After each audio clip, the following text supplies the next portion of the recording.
and welcome, ladies and gentlemen, boys and girls, to another episode of Schiffbauer Over Rocks. I think this one's a little special today if you saw the cold open there. You know, we're Schiffbauer Consulting Group, and my client, arguably the best moving company in the area. You Relax Moving, Jared Fetrow. Hell yeah. He's in the building today. He's been someone that I've known for a little bit now. We started working together late last year, and we've been having some fun, man. Rocking out, I was man. giving you a compliment the other night. I don't say it all the time to folks that we begin working with, but like, it's fun. Hell, that's what you got. You know, you gotta have we fun. got some early wins for you. We're having some fun with it, and to me, that's when business is a blast. You know, when you can link up with, and even if someone outside marketing, like a preferred partner, and like just take things to another level, man. But you've been moving boxes and pushing weight, the kind that you move, not the drugs, folks. Stay in school, dare, for a while now. So you tell the folks out there, like, how you got started, man, moving. Early 2000s, man. We've been, moving people. Started out, it's just like family, friends, that type of thing. Starting out small, doing some stuff. Sorry, it's for the viewers out there. I gotta pull the chain out. So Debo gonna come by and get it later. No one's gonna snatch my chain. Yeah, man. We've been doing this for a while. I mean, we started out, just doing stuff for like family, friends, associates, stuff like that. Kind of led into, doing some like, basically it was a side hustle. You know what I mean? Everything was a side hustle. And, then, we worked, with a bunch of guys. We decided during the recession, right, where, they were cutting our pay, things were changing, they were looking for ways to save money. So like, a bunch of us were like, what can we do? We need to supplement our income. So you got the edge. We're like, all right, I want to make the jump. Essentially, as an entrepreneur, rather than doing these things on the side, let's make it a real-time thing. Pretty much, yeah. So, just been blessed. We hopped into the game. Seen a ton of people come and go. Over the years, over the decades, and it's just been a blessing. Working with the community. Doing what we do. Here in York County. And I think right now, we're just firing on all cylinders right now. And you're a huge part of this right now in helping us get to that next tier. So, we're just trying to, get the name. You see us, we're all over the place, like we're trying to be like in everyone's face. That's what it's about. We want to be in everybody's face. So Jared's got a mission to submit the competition tactfully, because honestly, he just wants you to have the best moving experience. Exactly. I mean, yes, we networked for a while and talked before we even considered partnering with one another, and I knew it was going to be a great fit. I didn't think it would be this great this early, which I told you the other night when we were at a networking event out together, where like I just knew like these are the kind of companies we want to continue to partner with. That you're a guy who big on customer service, and you already had this marketing background, and like you're doing things with the marketing. You're not one of these guys where like, well, I don't know what I'm doing. You're already out there, man. It's just we're just compounding the efforts where it's just Shawn Michaels and Triple H. They became way more of a powerhouse when they became DX. pretty much, yeah. So yeah, I mean, yeah, we linked up and. It's been great, man. Like first month, you were seeing huge gains. Like we're in slow season and we're as busy as we are in busy season. Yeah, so, I was taken back by that, and yeah, it's really cool to see that. To me, that's like a notch on our belt. Oh hell yeah! Yeah, man, it's just been a blessing, man. We're just, you see the content on Facebook. We're just like, we're all over the place. My own marketing efforts, from my own past, knowledge and how to build and grow a brand, and then we get you involved. I'm getting too big. I can't do it all. Yeah. You know what I mean? So, and that's empowering. I think a lesson that that you mentioned, and I think a lot of entrepreneurs have to deal with at some point where it's just like if you want to keep growing, you got to have a good team behind you. Exactly. Yeah. You got to have the team to come out, execute, which is, we got a great team, but I also need that help behind the scenes, which is where you've come in, and it's been a great fit, man. We have a blast. Like, we message each other almost every day for the most part. Oh, yeah. Like, and it's it's like warranted. Like, it's outside even like the client engagement folks. It's just it's fun when you can just like spitball ideas, or just like you're checking in on what's going on. It's really cool when you have that, be able to build a relationship like that with the people you work with. I think the difference That's maker, success in my world. You got Jared. all these, nationwide guys in Arizona, for instance, they know what they're doing, right? But I'd rather work with someone locally, because that's what we're doing. We're promoting local. We want to stay in our area, right? So you and I can cross-brand, cross-promote.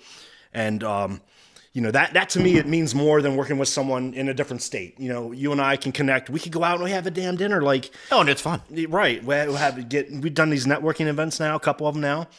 We have fun. It's just, it's a blast, and then we get to know each other on a personal level as well. So, you kind of get to see and understand, the past and the workings of everything. So, that personal touch, I feel like that is what puts you above, head and shoulders above, those other marketers. And I don't even know the other people in this area, but I see you all the time. So I'm constantly seeing, your brand recognition, and other people obviously that work with you say great things about you. So I don't take it for granted. It's a blessing, man, and I really appreciate what you shared today. In general, I think it is an edge at this point. Like, and to me, it's a green flag for folks like you coming in the door, where we chose to work with someone like you, even would say like they got a better price elsewhere, or they might have more technical expertise in certain areas on paper, where to me it's a green flag for a long-term relationship when, okay, they want to go with a local guy because they want the relationship aspect long-term. Absolutely. And to me, that's why it's not a purely transactional relationship. Those are great, but like I'm a firm believer, like as a service provider, as you are too, it's business is personal. Like, you can provide services that are super transactional, but they're really not intrinsic rewarding long term. One, at least for me, they're like, I give a shit about what I do, and I know you do too. Right. And I feel like folks who are more transactional oriented, it's like you're less likely to get referrals from folks. You're less likely where people are going to go out of their way and talk about you behind closed doors. Right. Where, I mean, that's been a whole nother aspect we didn't even get into yet. Yeah. We do these networking events. Like, you had me as your guest, That's great. Free drinks. Like, hey, come hey, I don't get everybody free drinks, folks, but hey, it is a perk. Marty, can you add a little winkle, like twinkle? Wink, wink. Yeah, man. It is great. And then, you're networking your local connections and stuff. So, it's just intertwining, these brands and like getting in front of more people that otherwise wouldn't get in front of, that aren't already seeing what we have done. So it's opening up other avenues. It's getting us in front of more people, and we're building the brand. I mean, that's at the end of the day, what we're both trying to do is build brands, and we're working together collectively. I love tagging you guys, like shout out to Vita and Dave Morris. Shout out V-Signs, All Morris. American Shout out. Graphics. They've done all of our vehicles. Great. They all the signage. Excellent work, man. Vita is huge with the networking. We got like a little networking thing going on. I love that. The tagging, the networking, the cross promoting, the cross sweetheart, and her and Dave are good people. They're great people. They've been fantastic, and I love working with them. And I'm still waiting to get that dinner with them one night when they're not so busy. I'm going to call you out publicly, Vita, and it's wink, all wink. love. Texas Roadhouse on me. I insist. We'll have some beers, okay? We'll shoot some content. Shoot some content too. One Take J. We'll shoot some content. One Take J. It sounds like you used to do porn when you say that. I hate to say it. Rag on you a little bit, but that's fucking funny. Oh, I love it, man. Hey, I gotta back it up for everybody. Like, they saw the cold open. They're probably checking you out at this point if they're watching the video up to this point or listening up this point with the social links we're putting in. MoversYorkPA.com. Check us out on Facebook at You Relax Moving Co. That was very smooth. But What's with the belts? You got to give me the The background. belts, man. Come on, man. They grab your attention, right? Yeah. And marketing, it's good when you can get people's attention because people's attention span at this point are the quickest they ever been. They say now with Facebook that you need to grab attention within the first second or two, or they're just scrolling right past your stuff.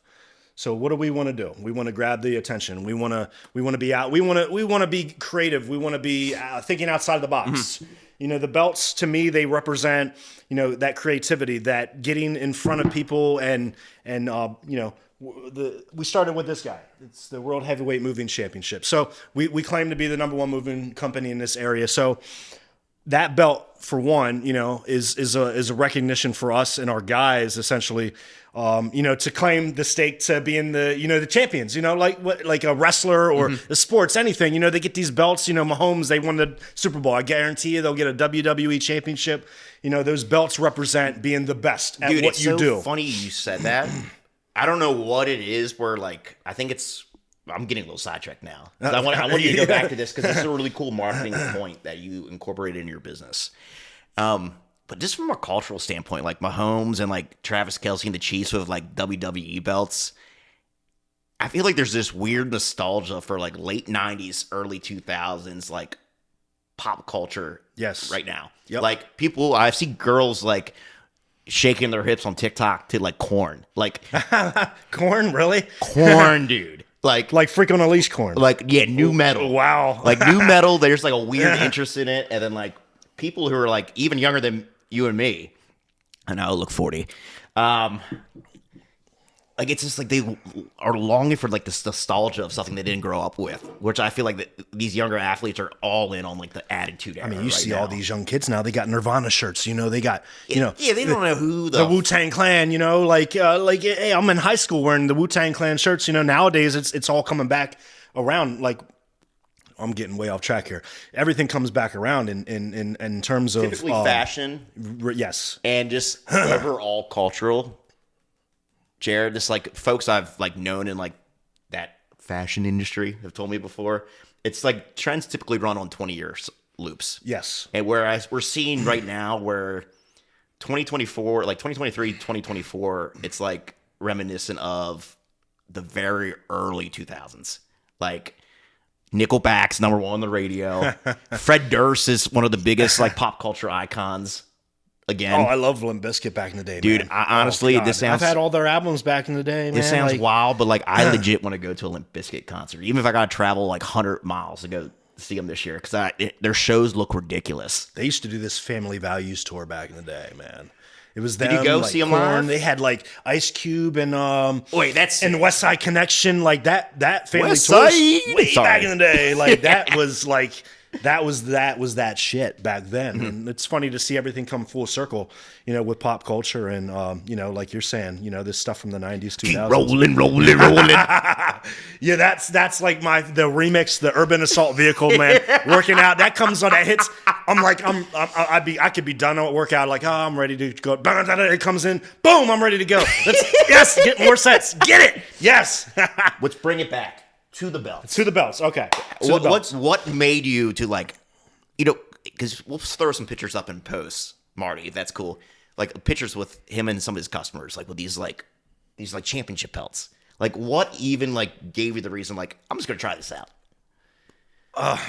You know, for one, from the standpoint of going back to saying, you know, we're the best at what we do. So we wanted to have a belt to represent that. So we've been doing these photos with our customers at the end of the job. You know, we got a very happy client. They're thrilled. They'll take photos with the team. We do this stuff with, you know, with our truck in the background, the backdrop, you know, make it look nice and we can promote that. So I was like, let's introduce a belt to this situation. And have the customer holding the belt, you know, how cool is that? Like here, Mr. Jones, like here, hold the belt. Like, oh yeah. Like there's a lot of people that they're going to be very receptive to that. Like they're going to think that's really cool. I've got like, we've linked up with realtors and stuff. And I mean, just the thought of like, oh, I get to hold the belts. Like, some of them love it. Oh, like, exactly. It's, like they like feel like they're like playing a part. Right. All of a sudden. Yeah. So that's kind of where it came from. As like a, you know, I hate to say the word gimmick, but you know, from a promotional standpoint, it is a promotional marketing gimmick, but you're making it it's more. It's a feel good It's a feel good for the customer, for our guys. So, and then that's why we created the second one. I think it's something synonymous at this point, Jared, where it was a gimmick, it already had its shelf life. It's incorporated into your brand personality now. Right. Even if that changes over time, like I feel like the belts in the long term are always going to have some kind of part. And you tied it in really well because it's like we want people to feel like they got the best experience. Yes. Boom. It identifies with your core values. They got that championship experience. They're feeling like a winner. You know, moving day was stress-free. But on top of that, you know, we made them feel super relaxed. You know, our customers, they'll tell me like, man, I can't believe my stress levels, how much they came down after we watched you guys do what you do, come in and execute. You know, we come in like the SWAT team and get this stuff done. And then, you know, you got that energy, you got that, you know, happiness, you know, that feel good, like, well, here, can we get a photo with the team? Hold the belts, boom. So, you know, that's been huge. And ladies and gentlemen, it's not like just dudes that are into it. Like I saw some like old lady, and I'm sure she was very sweet. I'm just gonna call her Carol. Got Jared's guys. That was actually Heather. Shout out to Heather. Heather looks like a move-in self-storage, Richland Avenue. A sweet older lady, and she's got this belt around her, and she's like grinning ear to ear. Smiling. Love it. It's transcending more than like you all may perceive. Like, oh, it's like just dudes are into that. No, like you're a lot of your customers are into what you guys are doing with the belts. It's cool. It's a whole nother thing that no one else is doing. What can we do to separate ourselves, you know, from the other moving companies? There's a lot of moving companies in the area. How can we be different? Not only provide that top level service, but we want everyone to see the different aspects of what we're doing, and they want to be involved. You know, people like, I get customers, they'll book with us just because of our Facebook content. Like, I love it. Like, people love what they see, so they want to be a part of that. So, you know, to me, that's huge. If we can get people involved, you know, I had the one customer, like, he said to my lead guy, Brian, shout out to Brian, my lead guy, my brother-in-law, love you, brother. One of the customers was like, hey, I know you. You're the guy with the belts. Said to him, because he saw a photo with him with the belts, right? Not me. It was him. So, and that's okay if you're known as the guy with the belts. It's a feel-good thing for our team, too. So, you know, we like, hey, guys, come on. We just got done this job. Hold the belts, rock the belts, take a photo, put it on the book. You know, that promoting, it's a feel good for the guys too. So, and that's why this one here, mover of the month. So we made this one, you know, to basically for our guys, you know, so they could feel that feel good thing, you know, like what we do is really, really hard, man. You're moving people. We're moving everything like in this room. Like I would say that organ there, like, not gonna lie, he actually wants that organ moved. I said ironically, I have a mover coming today, but I'm not going to make him move it. But like, maybe you should call him. He's like, oh, okay. We have a very hard job, right? But we make it fun, and I think that you right there, make it fun, you have to. For your so guys. That's why our guys stick around. Like most of these guys, they've been with us over a year. Most of them 2-3 years, man. Like that's the difference maker. Like I hear of the high turnover rate with some of these other guys. Because it's a seasonal business, as you know. But with your help, we've kind of not had that seasonal. Like I said, it's February. We're in slow season. Other movers are slow. You've been doing this in various capacities. January, February is slow. For years. And we're rocking right now. Mm-hmm. We're so busy, I got to hire more people.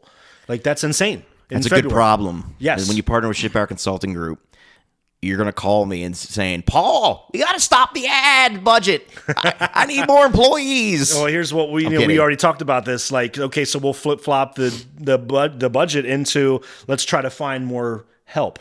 Yeah, so we talked the other night about some creative ways. We can't divulge secrets. Yeah, we don't want to give too many secrets away here. Because I know there's going to be some haters in the branches watching this. I'm not assuming either, but man, you told me a little bit about your industry. There's some cutthroat guys out there. It can get very cutthroat, man. Like, guys don't like me. I get it, you know.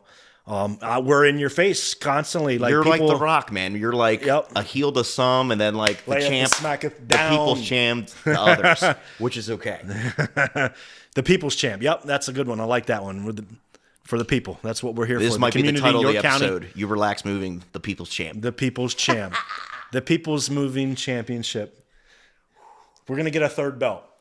We're going to get you a belt. We're going to get you a belt. Schiffbauer Consulting Group belt. If you give me a belt, I'm We're doing it rocking all. that everywhere. We're gonna yes. I was taken back when you said it. I'm like, I'm not gonna hold him to it, but if he really wants to give us a belt, I'm all for it. Hell yeah. Oh hell yeah. Well, I think I want to have top her off with another bird dog. Oh, sounds good, What? to me, my man. What? And I think I want to have another stogie after this podcast. What? And then after another stogie, I think I'm going to go to White Rose and have myself a steak. What? Hell yeah, brother. Let's have to do that. Yeah, that was just too easy to do. Love to see it. Another benefit of working with a client like Jared, ladies and gentlemen, is all clients, I'll back that up, are not created equal. Even if we do similar things for them, some, they're less involved in the creative side or less engaged, and that's okay. I'm totally okay with that. They're great clients in different retrospects. When you're humming and sending me ideas like, hey, what do you think about this? Or like, hey, I want to do this campaign like spring, summer, boom, cool, that gets me excited. Yes. Where it's like, all right, we're really doing more than just like, we're doing marketing and we're doing the work, but that's like really like then taking things to the next level. Yes. It's a true collaboration, really. Looks like you presented, it's like DX, Shawn Michaels and Triple H get together, Yeah. Like, you could be the Heartbreak Kid, I'll be Triple H, I am the game because I am that damn good,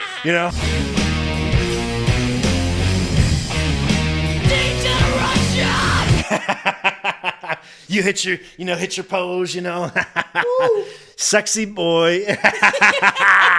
Sexy Schiffbauer. There you go. Well, hey, I think I told you one night at dinner, like if we had a WWE persona, it probably would be Shawn Michaels, because Shawn Michaels in the 90s, he came around and the old guard did not fuck with him. Right. And I've had similar experiences where like the old guard's like, who's this guy?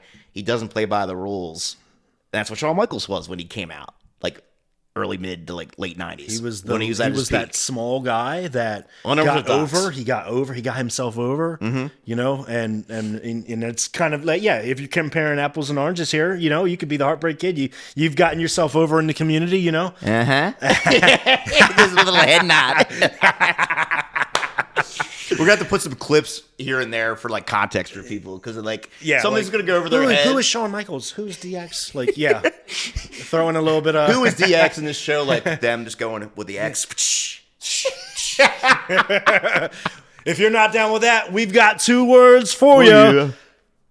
Schiffbauer. It's not 2 words; it's 1 word. It's funny. It is a mouthful. Yeah, right. So we could skate with that. That's good. Man, I just want to talk about you. Like, you are from the community. From York, yep. Born and raised. How does it feel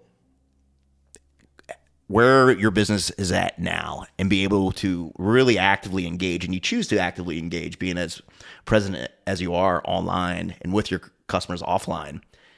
How does that feel from just growing up in York City, and really you're giving it back in a way as a service provider? Essentially, kind of in so much sense, yeah. We, what I do, what we do, what the organization is doing is essentially we are, truly giving back, to the community with the service, because at the end of the day, we're trying to make moving is super stressful. Like, you got death, divorce, and then moving. 3 most stressful events in someone's life. I'm sure we can all agree on that, right? And sometimes the moving and sometimes is related it all, to death and or and that happens all the time. Yeah. It could be a divorce situation and they got to move, or it could be a death in the family. Now we got to move, Downsize, Grandma Jones's stuff out, there's an estate situation, we deal with that all the time. That's why we linked up with realtors and stuff. So, giving back to the community is huge. I'm born and raised here in York, grew up on Newbury Street,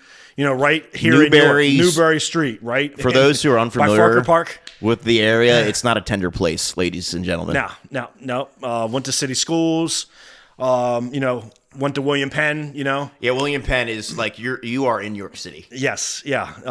We call it the High. That's what we used to call it, Well, tell people why it's called the High.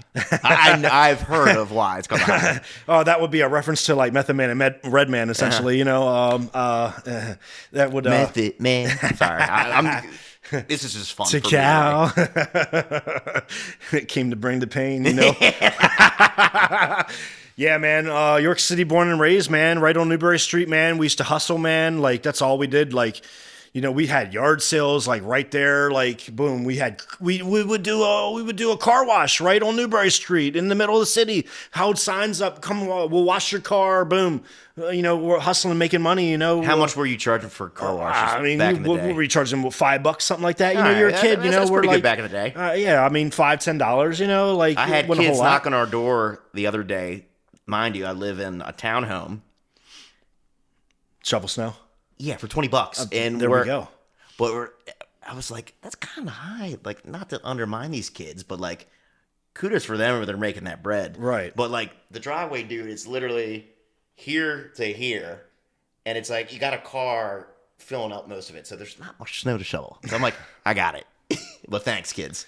So that's it. We did the same thing. You know, I lived through the blizzards.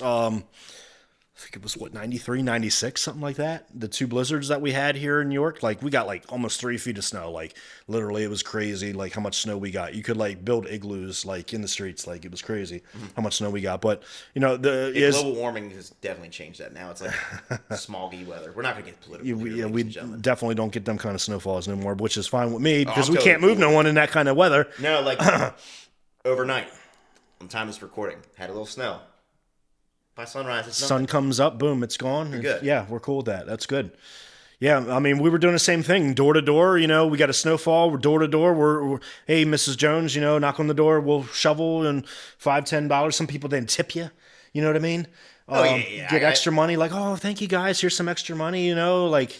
You know, we used to hang out at the corner store down there, Penny Candy, and, you know, $10 will get you all day, play on the Street Fighter arcade machine, you know, and Penny Candy, you got 25-cent Dorito bags and Huggies and... Man, I can't fathom that's classic stuff right buying there. stuff that cheap anymore. Like, that's just crazy how the world Right. changed. Yeah, now $10 ain't going to get you much, so... Yeah, we would go down to the corner store there on Newbury, right on the road, right by the road trucks, called Arts. You know, we'd make some money and hang out down there, play the Street Fighter arcade game, you know, have, you know, some snacks, some drinks. You could spend $10, spend the whole day there playing the game and having fun, you know, and then walk up the street. We play tag and we play football and stuff in the streets. Like, I heard you told me off camera that you were a paper boy at one point. Paperboy, correct. Yes. Yep. That's almost like a dying field. I mean, that was maybe where the entrepreneur mindset started maybe at a young age because, you know, I'm 12, you know, I'm on my bike, literally just like the game, you know, remember the game on Nintendo? Vaguely, I played it like once or twice. Right, I didn't own it. Anyone my age will probably remember the Paperboy game from like Nintendo, like the old school Nintendo. Uh-huh. You know, the guy on the bike, he's throwing the papers at the houses. That was me. You know, I'm 12 years old. I got a bike. I'm up at like 4 a.m. You know, they sent you the bundle. You got to take the bundle, put it, especially Sunday. Sunday papers were horrible. They were so big. It was like 3 sections. And if It's it almost rained, like unnecessarily big. yes, you know, and they're probably not that big anymore. Pause. I'm kidding. I had to say it. Yeah, man, getting up early, you know, you're a contractor, essentially. That's what I was at a young age. You were literally a Like, they freelance charged general me, contractor. and I had to collect money from people. Like, Yeah, imagine a 12-year-old boy. That is insane to a think. 12-year-old boy is showing up to your door like, hey, I got to collect October's payment here. You know how many people used to duck me? Knocking on the door. That's knock, knock, even knock. funnier, Well, the fact they're ducking like a kid. right. Oh, that's the Paperboy. Don't answer the door. Probably was only like $5 too. But like, You know, it wasn't much, you know, Yeah. like, hey, you know, you owe for the month, like, hey, you know, but the great thing about all that, you know, is the experience and, it's your job and, you're basically the boss and, you know, I got my bike out, you know, I'm early in the morning tossing these papers around, you know, the cool thing about all that was like at winter, so they did the calendars before social media and phones and stuff. There's those calendars at the end of the year. So around Christmas, you had them calendars. I would take them out, and that's when you got them tips. That's when the money season was like for you. as a young boy, like people $10, $20, $50 bills. Like, wow. Oh no, that's a game changer. Oh, that's hell yeah. Yeah, I don't care. Oh, hell yeah. They're big game changers. So that was great, like from a standpoint of being young. And, like I was telling you, I grew up poor. Like we grew up in the city, we were so poor, I call it, we were po. We couldn't afford the OR. That's how poor we were. How much ramen was eaten in your household on a weekly basis? We didn't even eat ramen. Like, that is po. Yes, my friend. Yeah, we were very po. Yeah, yeah. Single mom. You turned out all bless right, her heart. man. She passed away in 2020. I had to do that's a whole nother conversation. A good woman. She raised me. Single child in New York City, Newbury Street. Single mother, we struggled. She worked.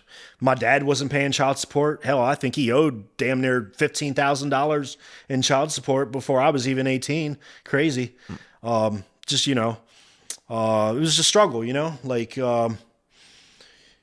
had to hustle. Like if I wanted nice things, if I wanted them good shoes, so I didn't, have them Bobos, in school, like I had to hustle. I had to work. That's why I had a paper route. I had my own money because, my mom dressed me like a dork, like literally, like I was literally dressed like a nerd, Well, we were too in part. I'm still nerdy, but like, no, Paul, come on now. Me and my brother, Marty, really is Matthew for those who hear his nickname on camera on these shows.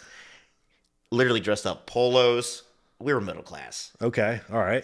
But like, oh yeah, you're going to go to polos every day in blue jeans, but you tuck your polos into your blue jeans. We were looking goofy as all hell in hindsight. My mom used to dress me in like suspenders and shit. Oh, that's and I had glasses too. You're like the white Urkel then. Yeah, pretty much. Yeah. Suspenders. Had like these badges on my suspenders, like total nerd. Like if you'd see photos of me back in elementary school, you'd be like, nerd. Yeah, it's crazy, man. To think of where you've come from, it taught you at a young age though. Like if I wanted nice things, I had to really work for it. So that's kind of why I've kind of gotten myself where I am, and I'm thankful and I'm very grateful. Like I feel like because of those past experiences, it created that ambition within me to want to strive for more. I didn't want to be like my mom and watch her struggle to take care of me. I wanted more for my own kids and for my family. So from that perspective, from a young age, I realized early that I got to do what I need to do. If I want nice things and have a nice life, I've got to work hard and hustle to get there. So I've been having a recent conversation with folks on this show in particular, Jared. I feel like it's a reoccurring thing where with entrepreneurship, success as an entrepreneur to me at this point is designing the life that you want to live. And that looks different for everybody.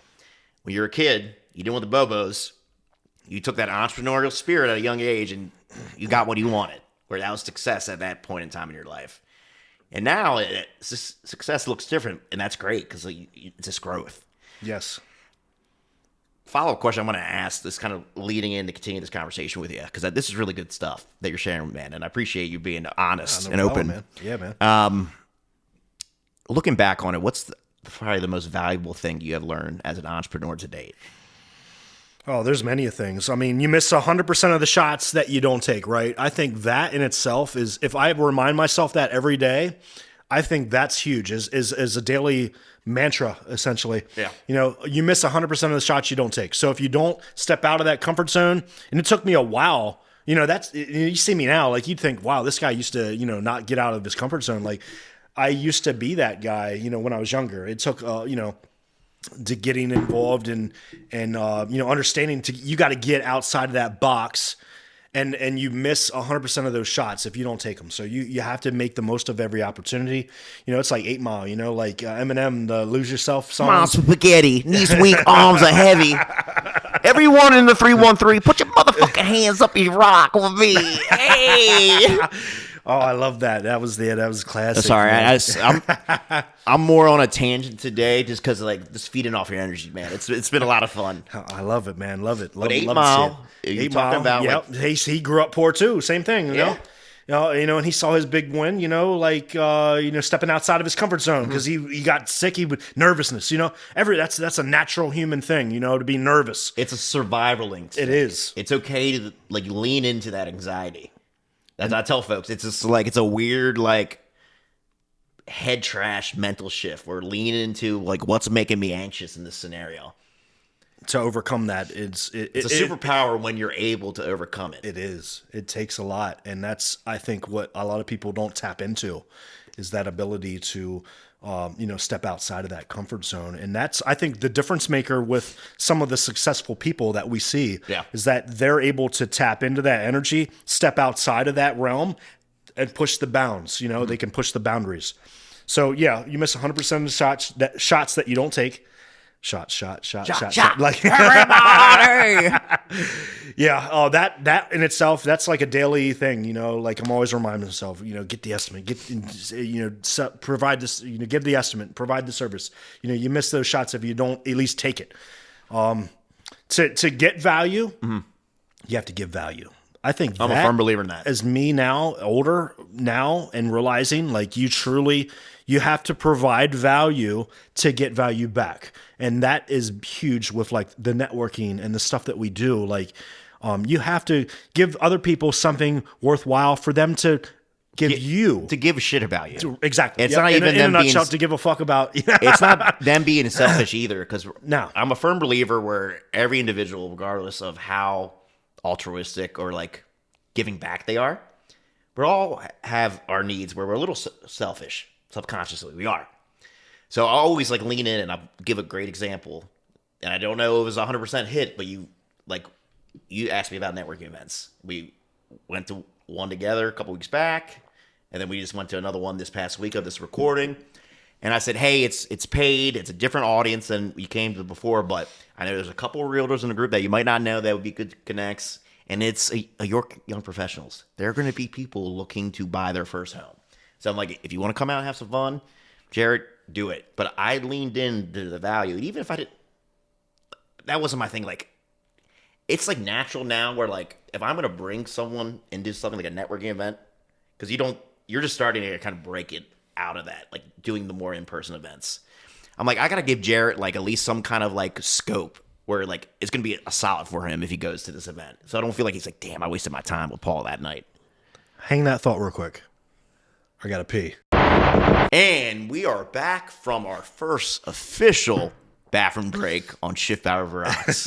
I think it only took 4 seasons and some odd episodes for this to occur. People have gone, taken a leak on air, but usually I just keep the show running.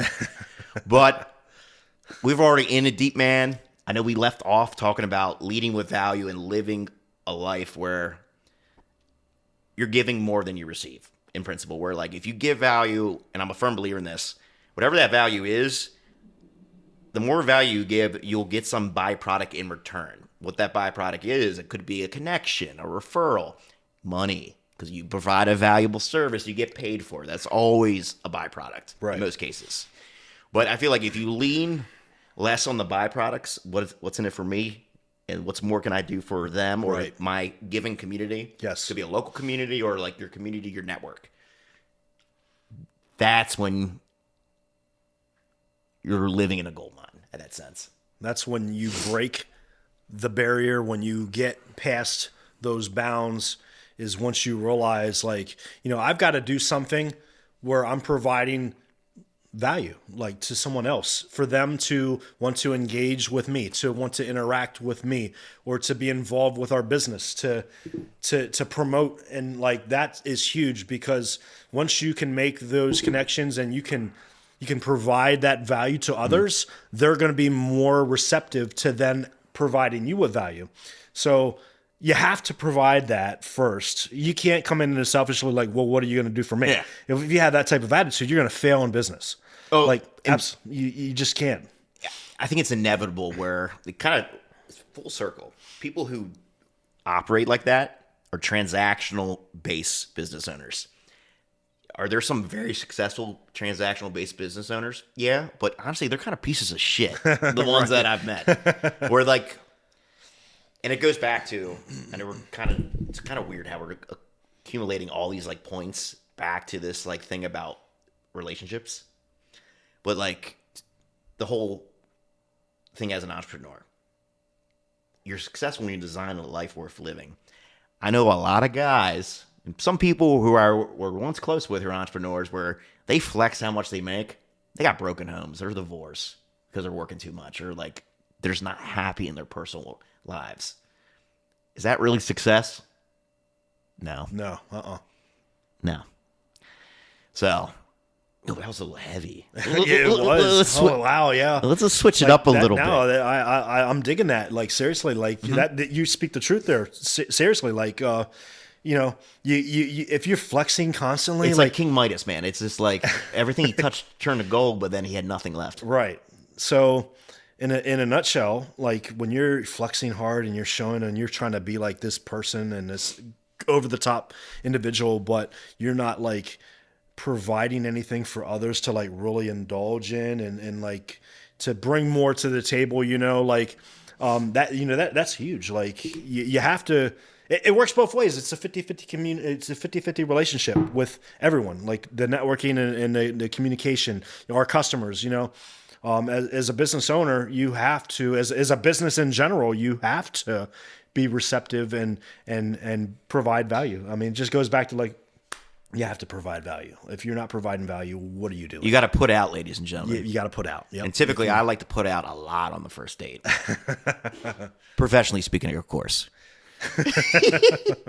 Hey, I want to ask something about, just because you kill it on the content side in terms of the creativity and like how you organically like push out content. This is before we even partner up.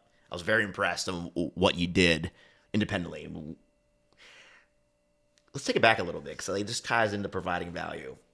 When you started pushing You Relax hard on Facebook, did you ever like get discouraged if like the content was not taking off? Or it's very easy to get discouraged, like early on, in particular. I'm just thinking in hindsight to get your perspective. Yes, you're very successful now as a local business owner doing it. It can get very discouraging, you know, especially in the early years, like to gather those followers, to get, you know, the likes and the comments and stuff like that. You know, there's many a days where you just don't get any likes and you're like, are people seeing my shit? You know, like, you know, it makes you, it's like, I like to use the term head trash. Like we get caught up saying, is it really worth me putting out this information?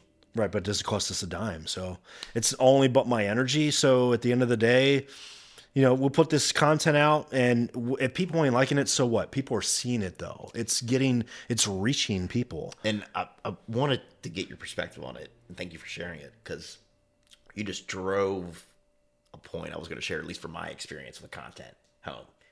People see it. Right. And people engage in other ways. They might not like and share it. Right. But they might become customers at some point. Or they might be talking about it behind closed doors. And I bet you, Jared, there's people who referred you to Relax that have never actively liked or shared posts. Absolutely. Just because they see it. You're right. I had a really profound... Some people just don't like to hit that like button. Yeah. I had a very profound conversation with this gentleman a few months back. Like the podcast that I do, I love doing it. I incorporate more in my business because it makes sense.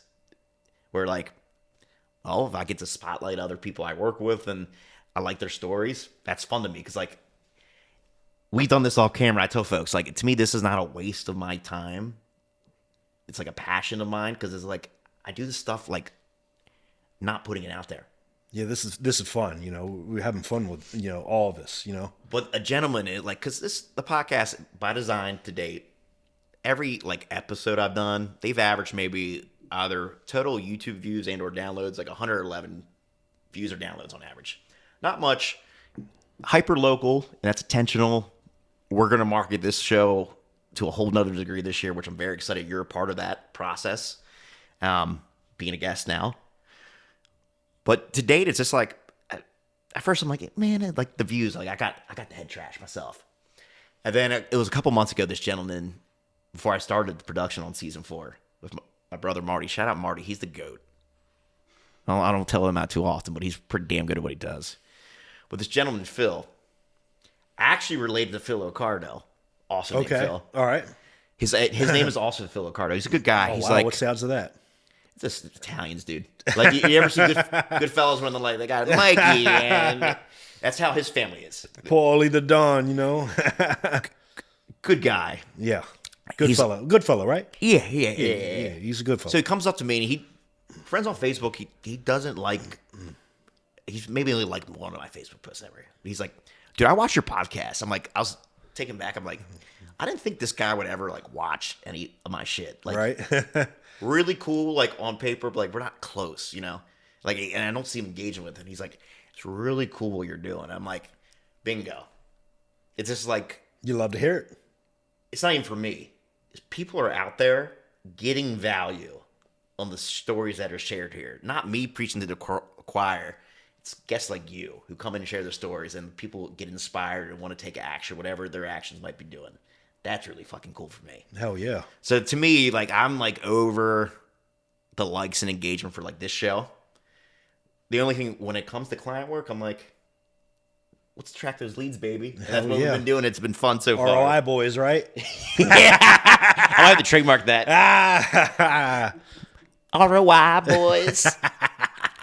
Hey, I know Marty's going to probably be signaling for last call here. This is a longer one, but it's been a fucking pleasure.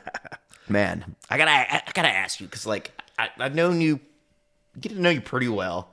A little bit. I tell folks, just from a pure scheduling standpoint, that like what you want to talk about on the show, I have an area. Like, give me a fun fact. I had no idea this motherfucker bowled a 300 game in like a sanctioned league. In a sanctioned adult That league, is a true fun fact, ladies and 300. gentlemen. That's not like a cute fun fact. That is a legitimate, They give cool you- fun fact. You get a legit diamond ring. They give you. I don't have it on today. I don't wear it. It's, you know, you get a legit diamond ring. They give you a diamond. They give you a jacket with your name on it when you throw your first 300. So you have like a Shooter McGavin of his jacket for bowling. Pretty much. Yeah. That is hilarious. Bowler McGavin. Yeah, man. Been bowling. Honestly, My grandfather, rest in peace. Man, a great Big man. bowler?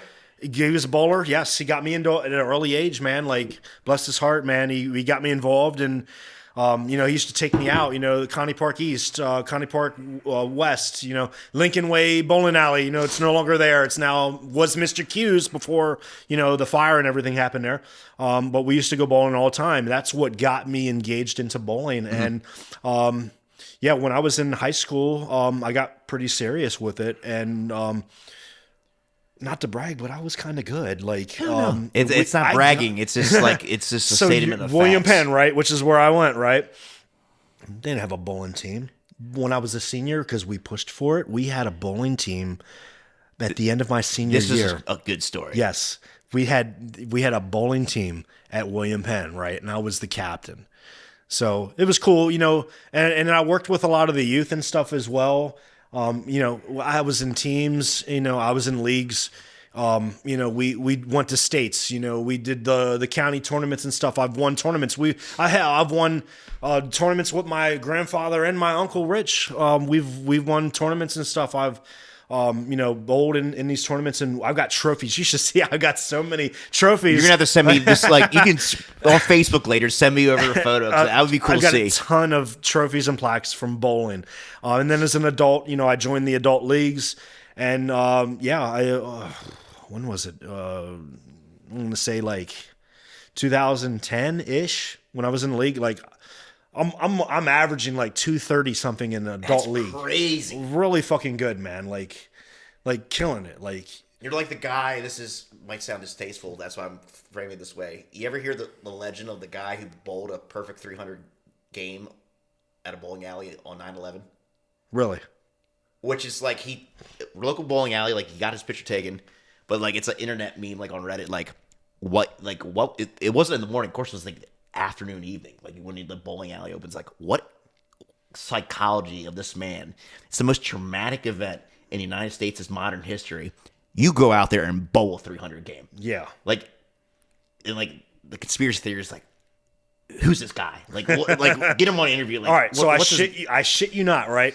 So I had just bought this new ball. I had been bowling with the same ball for years, right? I had just bought this new ball. I got it drilled. I've got, my, perfect drill holes. My first fucking game with this ball, I threw that 300.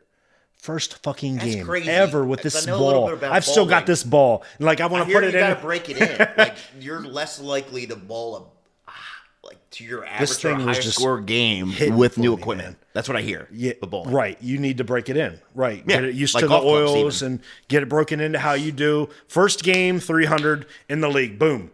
Crazy. Crazy. And it was just it was crazy because it's something that you never think like, wow, like, because it's such a rarity to do, to shoot this, and the whole crowd, they announce it when it happens over the Did you get free loudspeaker. pizza? No, you get the diamond ring, and you get that jacket, and they put you on the boards too. Like, this is at Connie Park North, right off of Pennsylvania Avenue. That is fucking incredible. Yes. brother. So, immaculate story right there, man. Like, yeah, I've thrown legit 300, in a league. It's amazing. Yeah. Hey, I know we talk a lot about wrestling, and you're a big fan of it. Obviously, people who are watching this saying we're probably think we're nuts, like Hollywood Hogan and Ric Flair, woo, and all those guys. I'll share with you though, and the audience can check it out. So Rick Rubin, you know who Rick Rubin is? From the music industry. Yeah, the producer. He Right. founded, essentially produced all of Run DMC's early records, LL Cool J. Right, yep. It's done stuff with Johnny Cash late in his life, the Chili Peppers. Like, he's like a guru. Right. In the production music space. He's a huge WWE, WWF fan. Did you know that? I did not know. He actually, I think, owns a stake in a minor league. I was listening to him on Rogan Okay. a few months back. And I've been reading through, like, I'm listening to his, like, audiobook. I'm going to get an actual print version. It's like, I can't think of the title right now. Marty might pull it up. Don't need to necessarily. But it's about creativity and the creative process through his experiences and meeting people and how he's come about things.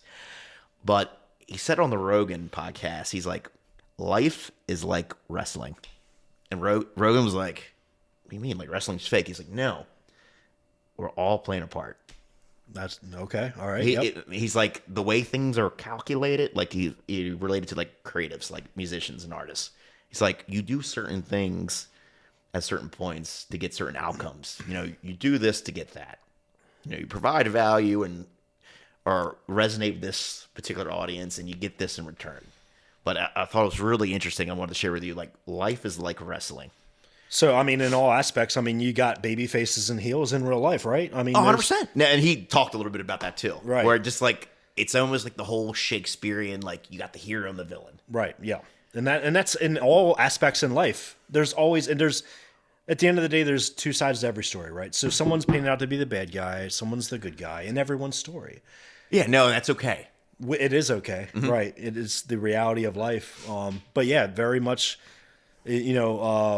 comes together, full circle in terms of, your point in with the wrestling and in a whole. So, yeah, I definitely dig that. Yeah, man. Oh, hell yeah. I'll say, Marty, it's almost last call time. Hey, it's been a fucking blast here coming on.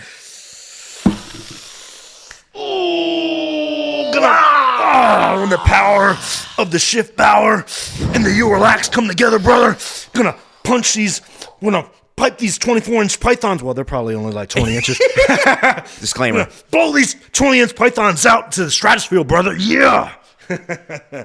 That's a hell of a way to end it, but you got any final things you want to say about life and business, man? Hey, let me give a shout out, man. I need to give a shout out to my family, man. Like, we're truly family-owned business, man. Yeah. Like, here in your county, man, God bless my wife, man. She's a beautiful, amazing, intelligent woman, man. She's been helping me with the business, administrative, helps me with numbers. If it wouldn't be for her, I'd be all over the fucking place. So, like, we would not be where we are without her. She's created a system to help me with that. God bless her. I love her. She's amazing. Our kids, I've got them involved in our business. I'm training my daughter right now. She's getting ready to help us answer the phone. She's going to help me with like Instagram and TikTok, awesome. That younger stuff that I'm not quite hip to yet. We can talk off camera, but even if, like, I know we only do so much content, even if she wants some pointers, we can talk. Sounds good, man. Even if it's like a little quick workshop. We get the whole family involved, man. I got my oldest son. He comes out. He does moves with us, like I sent you the photos, he literally, and little guy, he 9 years old, we had him out. That's awesome, interesting story right there, so we had this late afternoon move, my guys, they had a morning job, they show up to the second job. They give me a call like, hey, I show up. I got the little guy. My wife is a nurse. She's at work. So I got the little guy. We show up at this job. And little man is legitimately helping us. He's helping the customer's son carry bins and totes. That's right? Hilarious. I got photos of it. It's hilarious. Like the child labor laws, all that. He volunteered. I didn't. Yeah. Do not come after him, Department of Labor. He was helping. Yeah, it was. We will bring the pain if you come after him. And then my brother-in-law, he's my lead guy. Like he's out right now in the field. He's overseeing a job. He's my lead driver, my lead guy, does the scheduling for our guys, man. I'm just blessed, man. My family is involved in this, and here in this area, and just a blessing, man. I love the community, love supporting our community, man. Like, it's a fucking pleasure. Hell yeah, brother. We're just getting started. Oh, hell yeah. We've only just begun. All right, ladies and gentlemen, if you need to move anywhere in South Central PA or even long distance, you relax. It's time to relax. We got your back with these guys. It's an awesome move, and half the time without the stress. Boom. Thanks for tuning in. Moversyourpa.com.